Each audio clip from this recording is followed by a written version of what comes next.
Here I have DOOGEE S61 Pro, and today I'm going to show you how to enable Talkback feature on this device. So to do this, first let's open settings, then you should go to this intelligent assistance section and go to the accessibility, and here you can find Talkback. So here you can enable it, and after that Talkback tutorial starts immediately. And it's it's gonna talk non-stop. So I'm just gonna explain it to you more briefly.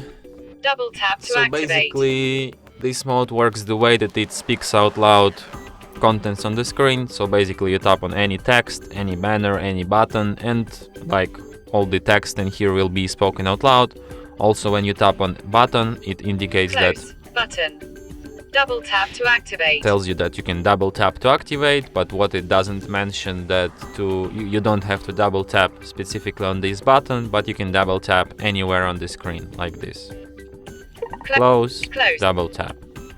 So if you want to disable Talkback, switch, double tap, stop, and that's how it's done. And that's it. Thanks for watching. If you find this tutorial useful, don't forget to hit that like button and subscribe to our channel.